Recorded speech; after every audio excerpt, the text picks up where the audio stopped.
తెలంగాణ ప్రాంతానికి చెందిన చందాల కేశవదాసు తొలి తెలుగు టాకీ సినిమా పాటల రచయిత అని జాతీయ ఉత్తమ సినీ విమర్శక అవార్డు గ్రహీత డాక్టర్ ఎం పురుషోత్తమాచార్యులు అన్నారు. తన కళా ప్రదర్శన ద్వారా వచ్చిన ప్రతి పైసను దేవాలయాల జీర్ణోద్ధరణకే వినియోగించారని తెలిపారు. ఎంవిఎన్ విజ్ఞాన కేంద్ర గ్రంథాలయంలో సాహితీ కళాపీఠం ఆధ్వర్యంలో చందాల కేశవదాసు 150వ జయంతి కార్యక్రమానికి జాతీయ ఉత్తమ సినీ విమర్శక అవార్డు గ్రహీత డాక్టర్ పురుషోత్తమాచార్యులు ముఖ్య అతిథిగా హాజరై ఆయన చిత్రపటానికి పూలమాలలు వేసి ఘనంగా నివాళులు అర్పించారు.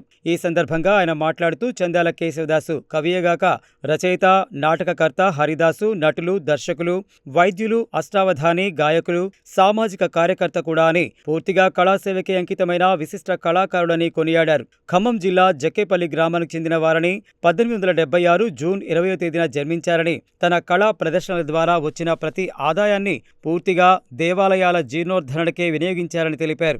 నాటక సంస్థల వారు ఆలపించే ప్రార్థనా గీతం పరబ్రహ్మ, పరమేశ్వర, పురుషోత్తమ అనే గీతాన్ని 1910లో కేశవదాసు యాదగిరిగుట్ట బ్రహ్మోత్సవాలకు వెళ్లినప్పుడు రాశారని, సురభి సహా నాటక సంస్థలన్నీ ఇప్పటికీ ఈ గీతాన్ని ప్రార్థనా గీతంగా ఆలపించడం సంప్రదాయంగా అనుసరిస్తున్నాయని ఆయన గుర్తు చేశారు.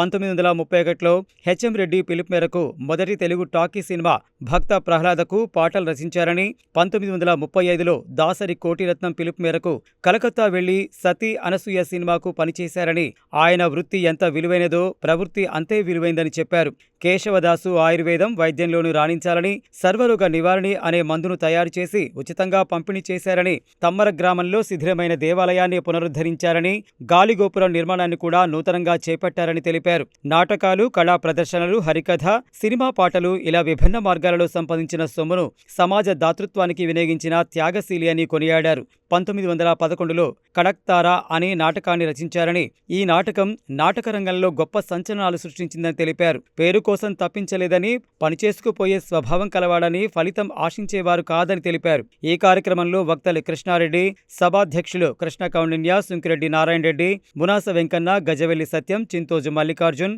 పెందోట సోము, కోదాటి జనార్దన్, రాఘవేంద్రచారి, లింగస్వామి, సిఐటియు నేత వీరారెడ్డి, సిలివేరు సాహితీ కళాపీఠం వ్యవస్థాపకులు సిలివేరు లింగమూర్తి, అధ్యాపకులు హరికృష్ణ, కృష్ణ తదితరులు పాల్గొన్నారు.